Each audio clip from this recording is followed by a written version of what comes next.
Bom dia, que prazer estar com vocês. Nessa manhã de sábado, nós estamos continuando a série Plenitude, estamos agora na quarta mensagem, né? E é um prazer estar com vocês e compartilhar a palavra de Deus. Eu vou pegar aqui o passador de slides, porque eu tenho algo muito importante para falar para vocês. Obrigado, Vitor. Nós, desde que começamos a série, baseada em Efésios capítulo 4, versículo 7 a 13, com o título Plenitude, né? Nós propomos, como igreja, auxiliar cada um de vocês na descoberta das vocações ministeriais que Deus tem chamado vocês para realizar. Então, nós disponibilizamos no site da nossa igreja, se você digitar iasdebarra.org, lá onde tem aquela mãozinha, lá em cima, no menu, no terceiro link está escrito Plenitude, que é o nome da série. Ao clicar, você será direcionado a uma página, um formulário, onde você irá preencher, participar ali de um teste de vocação ministerial. Você também pode... Eu estou conseguindo passar aqui, e isso foi, muito obrigado. Você também pode digitar iasdebarra.org/plenitude. Talvez esteja pequeno aí para quem está no fundo ou quem está em cima olhando, né? Mas se você digitar este endereço na sua barra de endereços no seu navegador, você também acessará a esse teste, ok? Então, estamos disponibilizando para vocês. Hoje, nós falaremos sobre a terceira vocação. Efésios capítulo 4, verso 11 diz, Ele quem? Jesus designou alguns para apóstolos, outros para profetas, outros para evangelistas e outros para pastores e mestres. E hoje nós vamos falar então sobre a vocação do evangelista. Veja que o texto diz que Jesus designou alguns para apóstolos, outros para profetas, outros para evangelistas e outros para pastores e mestres. Então aqui de cara a gente já precisa lidar com um conceito do que as pessoas pensam que é um evangelista. Se você fosse fazer um exercício mental aí, buscar na sua memória quais são as pessoas que você conhece que são evangelistas. Se eu perguntasse para você quem são os evangelistas que você conhece, o que você diria? Talvez para os mais antigos aí, poderia falar sobre este daí, Billy Graham, quem sabe, um dos grandes evangelistas na história do cristianismo moderno, né? Talvez para alguns adventistas nós poderíamos mencionar Mark Finley, também um grande evangelista, ou até mesmo para nós aqui da América do Sul, o pastor Alejandro Bulhon, outro grande evangelista. E quando a gente pensa no evangelista, muitos desses nomes podem vir à nossa mente. E muitos pensam que o evangelista é aquele que arrasta multidões, que o evangelista talvez seja aquele que tenha uma intimidade maior com o microfone. Mas será que só existem evangelistas de multidões? Será que só se faz evangelismo em forma de conferência? É interessante questionarmos isso, pois nos forçamos a sair do senso comum e firmar a nossa visão nas Escrituras. Será que há evangelistas entre nós? Será que nós temos evangelistas nessa igreja?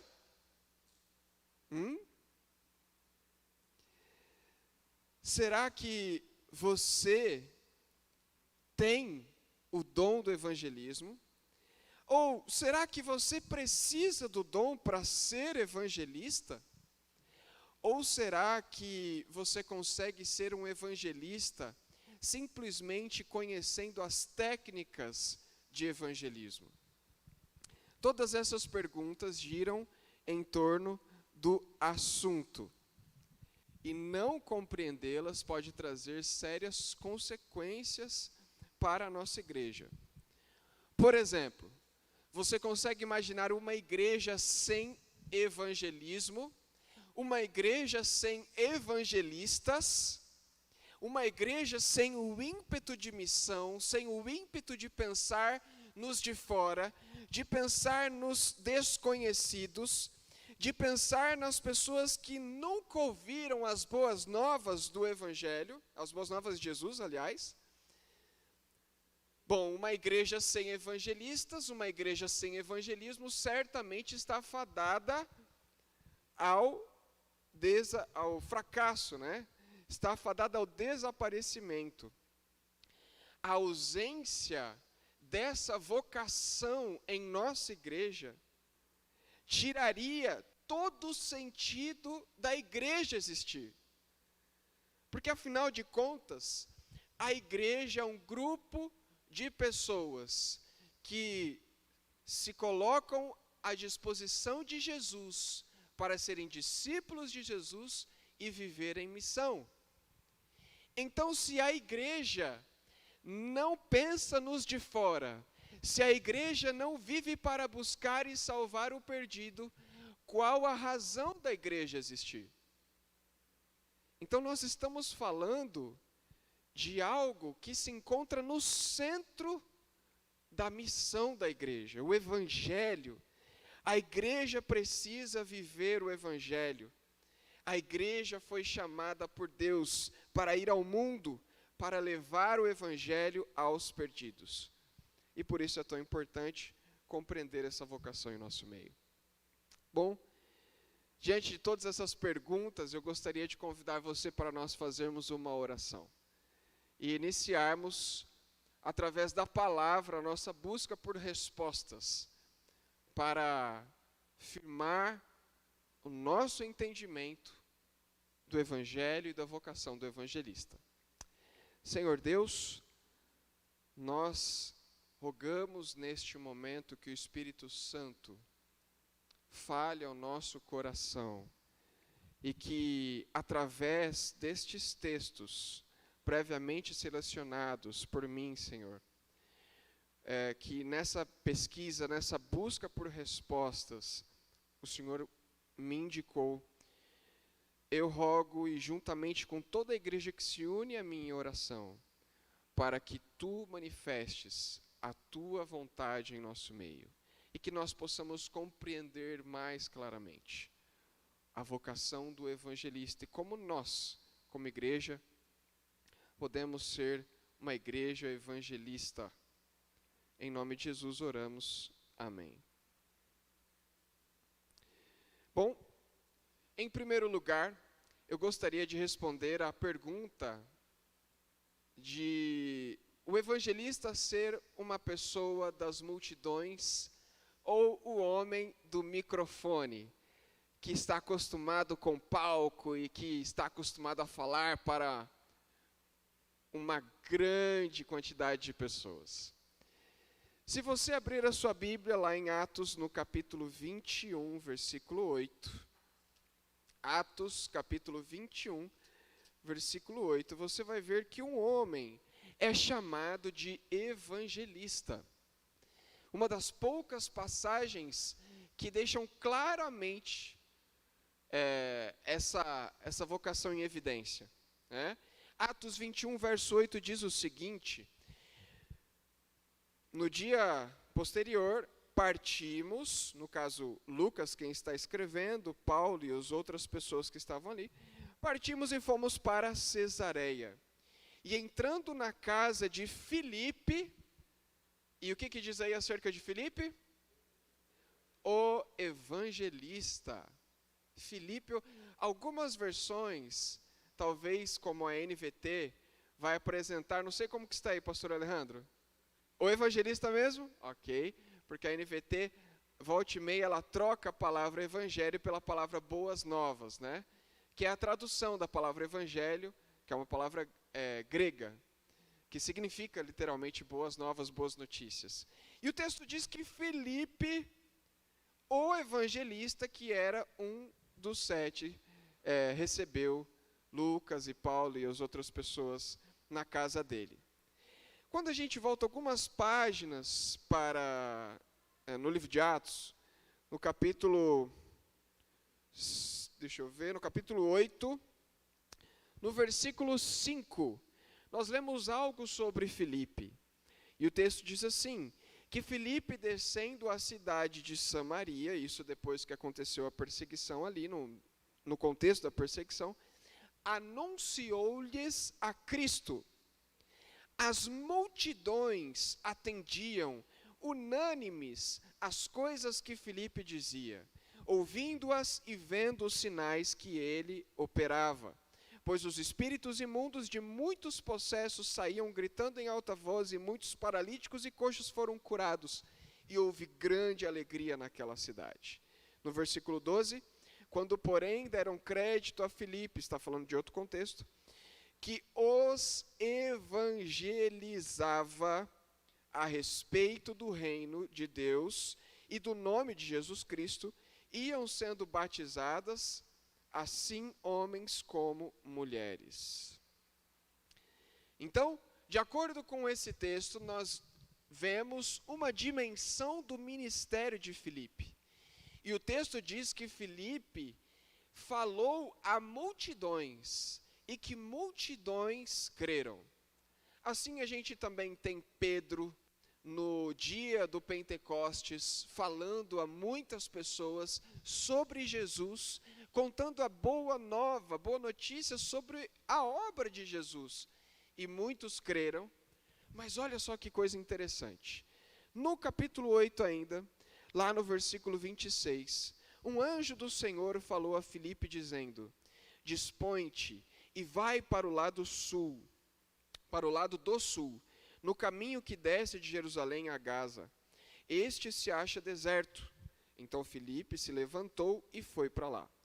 Eis que um etíope, eunuco, alto oficial de Candace, rainha dos etíopes, o qual era superintendente de todo o seu tesouro que viera adorar em Jerusalém, estava de volta, e assentado no seu carro vinha lendo o profeta Isaías. Então disse o Espírito a Filipe, aproxima-te desse carro e acompanha-o. Correndo, Filipe ouviu ler o profeta Isaías e perguntou, compreendes o que vens lendo? Ele respondeu, como poderei entender se alguém não me explicar? E convidou Filipe a subir e a sentar-se junto a ele. Ora, a passagem da escritura que estava lendo era esta, foi levada como ovelha ao matadouro e como um cordeiro mudo perante o seu tosqueador. Assim ele não abriu a boca. Verso 34, então o eunuco disse a Filipe, peço-te que me expliques a quem se refere o profeta. Fala de si mesmo ou de outro? Então Filipe explicou, e começando por esta passagem da escritura, anunciou-lhe a Jesus. Seguindo eles caminho fora, chegando a certo lugar onde havia água, disse o eunuco, eis aqui a água, que impede que eu seja batizado? Então Filipe respondeu, se você crê de todo o seu coração, isso é lícito, nada impede. E respondendo ele disse, eu creio que Jesus Cristo é o Filho de Deus. Então mandou parar o carro, ambos desceram a água e Filipe batizou o eunuco. Quando saíram da água, o Espírito do Senhor arrebatou Filipe. Não vendo mais o eunuco, este foi seguindo o seu caminho, cheio de júbilo. Que incrível, né? E aqui nós temos outra dimensão também do ministério de Filipe, que é uma dimensão muito mais pessoal. E com base nesta passagem, nós podemos compreender que o ministério de um evangelista não consiste apenas em grandes multidões. Na verdade, Jesus, o evangelista por excelência, a razão do evangelho, o herói da história do evangelho, Jesus, diz Ellen White, apreciava um auditório de uma só pessoa. Então, significa que nós podemos ter evangelistas nessa igreja, apesar de não serem pessoas, homens e mulheres do palco, não serem homens e mulheres do microfone, mas serem pessoas que no relacionamento pessoal, né, no tete a tete ali, como Filipe e Eunuco, consigam compartilhar, testemunhar essa boa nova. Bom, então, eu acredito que esse é um paradigma que, embora seja um paradigma popular, a Bíblia nos ajuda a entender como funciona, quais são as dimensões do ministério de um evangelista. Abram agora em 2 Timóteo, capítulo 4, versículo 5. 2 Timóteo, capítulo 4, versículo 5. Ok? Paulo escreve essa carta para Timóteo. Timóteo está numa determinada cidade, está trabalhando ali na obra do Senhor, ele está cuidando de igrejas, está avançando com o Evangelho, com a pregação do Evangelho, e olha só o que Paulo vai dizer em relação a vários conselhos, um deles Paulo dá para Timóteo. Tu, porém, Timóteo, sê sóbrio em todas as coisas, suporta as aflições, faze o trabalho de um evangelista, cumpre cabalmente o teu ministério. E aqui a gente pode ter uma dimensão, uma outra dimensão do ministério de um evangelista. Nós podemos ter evangelistas que são evangelistas de alto sustento, podemos ter evangelistas que são assalariados, como é o caso dos pastores adventistas. A razão de, no início do ministério, no início do movimento, melhor dizendo, adventista, terem pastores assalariados, era justamente porque os pregadores mileritas, os pregadores adventistas, eles tinham que se dedicar tempo para o trabalho deles e tinham que pregar as boas novas. Mas, no decorrer do tempo, a necessidade de levar o evangelho a lugares que ainda não conheciam, levar a mensagem do advento a lugares que ainda não haviam recebido, ela se tornou muito grande. E então, homens foram enviados em missão, né? E a igreja entendeu que os dízimos deveriam ser empregados para sustentar estes missionários em novos campos. E você vai ver uma ênfase muito forte nos escritos de Ellen White, dizendo que os pastores adventistas, eles deveriam preparar as congregações para que não dependessem deles, ok? Para que as congregações conseguissem prover as suas próprias necessidades espirituais, e que os pastores adventistas fossem enviados a novos campos, pois haviam muitas pessoas que ainda precisavam ouvir a boa nova do Evangelho. E por incrível que pareça, esse foi o momento da história do movimento adventista em que ele mais cresceu. O movimento mais cresceu. Porque nós tínhamos homens que estavam sendo ali vocacionados, né, ou melhor, estavam recebendo o sustento, mas eles estavam focados nos de fora, focados na expansão, focados naqueles que ainda não ouviram o Evangelho. Ok? Dito isso, então, agora eu gostaria de trazer a conversa sobre o ministério de um evangelista para o contexto da igreja. Sair agora desse contexto individual, como nós falamos de Filipe, como nós falamos de Timóteo, como nós falamos dos missionários de alto sustento, dos missionários assalariados, e agora trazer para a nossa igreja como nós podemos ser uma igreja evangelista.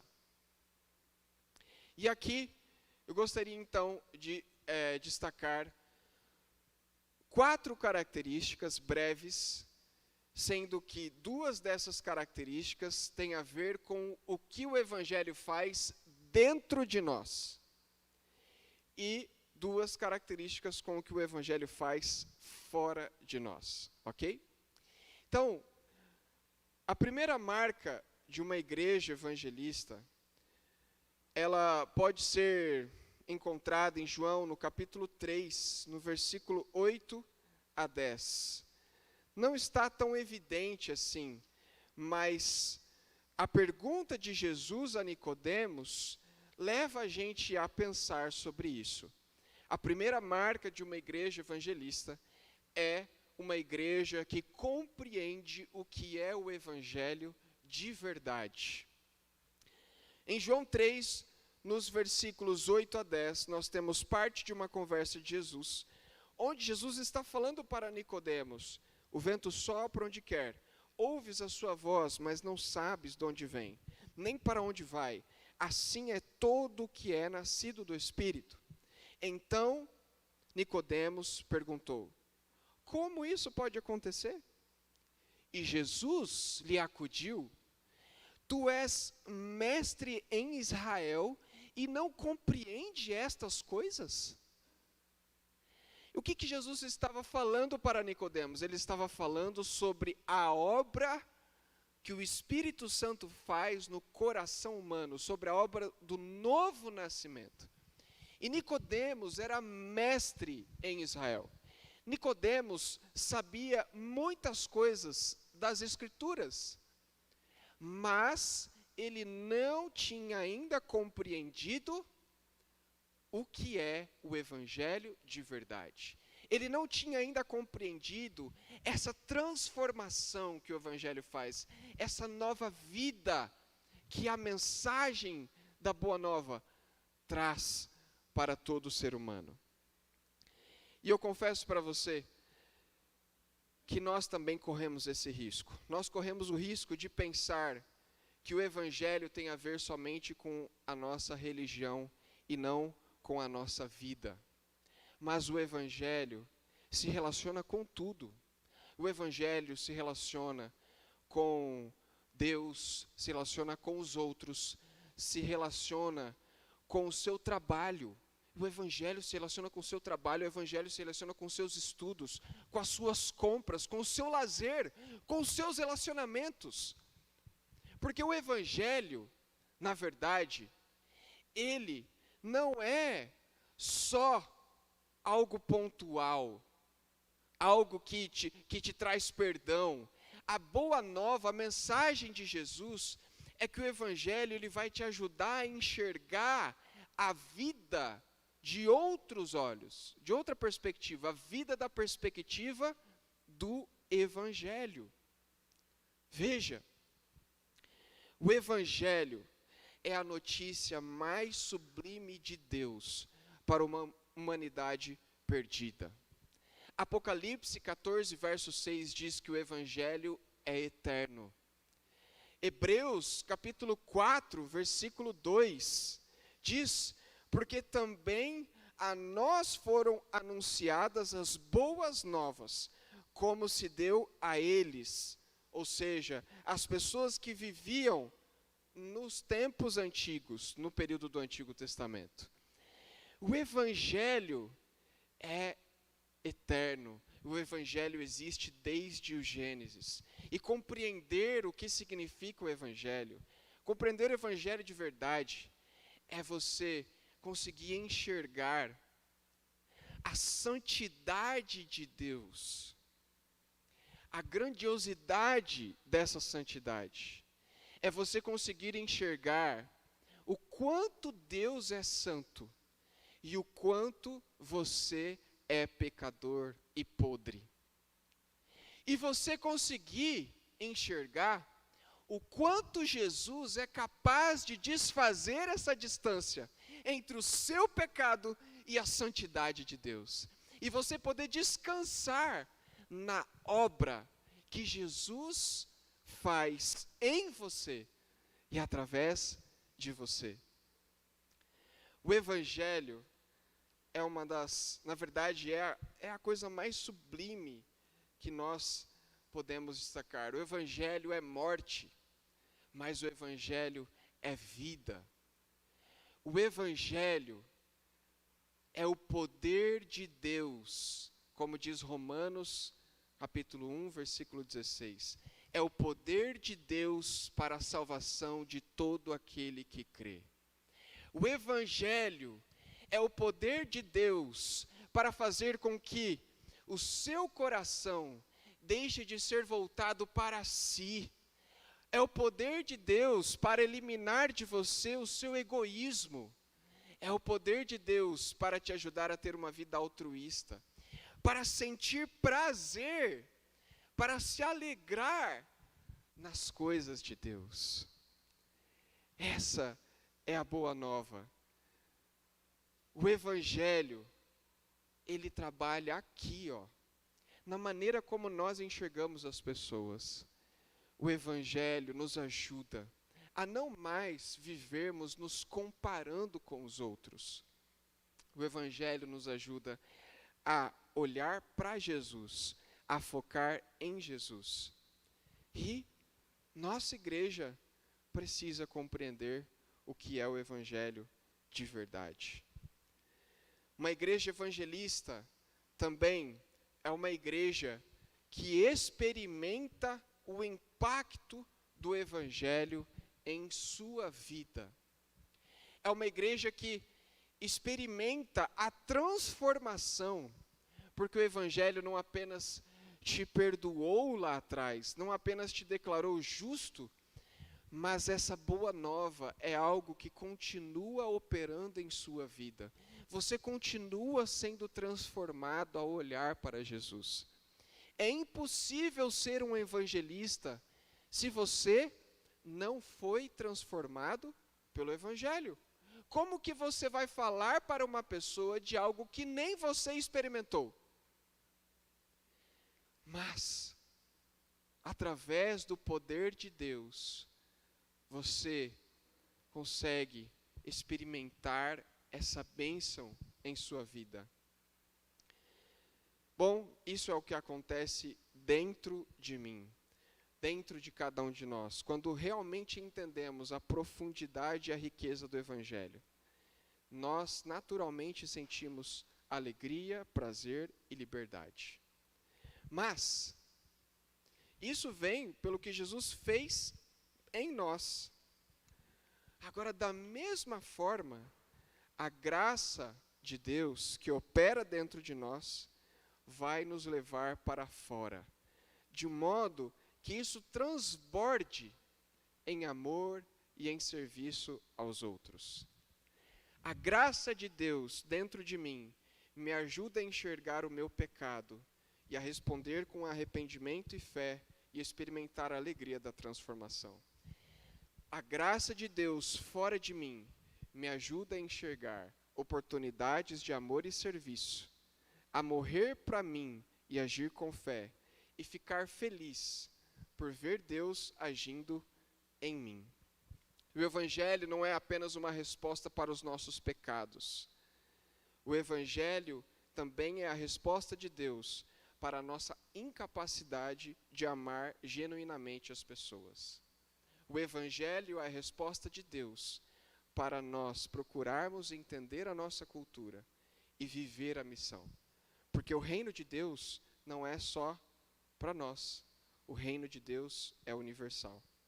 E quando você descobre que Deus te amou enquanto você ainda era pecador e inimigo dele, Romanos 5:8, você percebe que é no Evangelho que você encontra a maior motivação para amar as outras pessoas, mesmo aquelas que não têm nada a ver com você. O Evangelho faz com que a missão deixe de ser um fardo para você, deixe de ser um dever e a transforma num prazer. O Evangelho está no centro da nossa missão. É o Evangelho que nos tirará do legalismo ou do liberalismo, que fará com que a gente obedeça a Deus por amor, que a gente sinta prazer na sua lei, que fará com que a gente vá às outras pessoas, porque Deus também ama elas. Bom, nós precisamos ser uma igreja evangelista, não é mesmo? Afinal de contas, nós somos chamados por Deus a pregar o Evangelho e abreviar dessa maneira a volta de Jesus. Veja, então eu falo para uma igreja evangelista. Eu falo para pessoas que estão sendo chamadas e levantadas como evangelistas. E eu também falo para uma igreja que possa abrir os olhos e dar oportunidades para que esses evangelistas exerçam a sua vocação. Que nós possamos, então, compreender o que o Evangelho é de verdade, genuinamente. Experimentar o poder de Deus em nossa vida para nos transformar, para nos perdoar, para nos fazer descansar, apesar de sermos pecadores, descansar na obra de Jesus. E que nós possamos, através desse Evangelho, ser impulsionados para fora. O evangelista é aquela pessoa que pensa nos de fora, e a nossa igreja precisa pensar nos de fora. É aquela pessoa que vai recrutar, vai arrebanhar, vai trazer pessoas para cá, ou para onde quer que for. O evangelista é aquela pessoa que vai ter o foco nos outros, não em si. Que nós possamos ter esse perfil. Gostaria de saber se o Lincoln se encontra aqui. Não? Ok. Então, gostaria de convidá-los a se colocarem em pé para nós cantarmos o hino final, número 320.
Nós rogamos, Pai, para que o Teu Evangelho impacte a nossa vida em todas as áreas. Nós possamos olhar a partir da ótica do Evangelho. Senhor, que a nossa vida não tenha nada mais no centro a não ser a pessoa de Jesus, a não ser essa mensagem do Evangelho. O nosso desejo é que a Tua mensagem que o Senhor anuncia desde o Gênesis, ela transforme o nosso coração a cada dia. Pai, rogamos para que os evangelistas dessa igreja se levantem, Senhor, se levantem com coragem, com ímpeto, para levar o Teu Evangelho às pessoas que ainda não o receberam.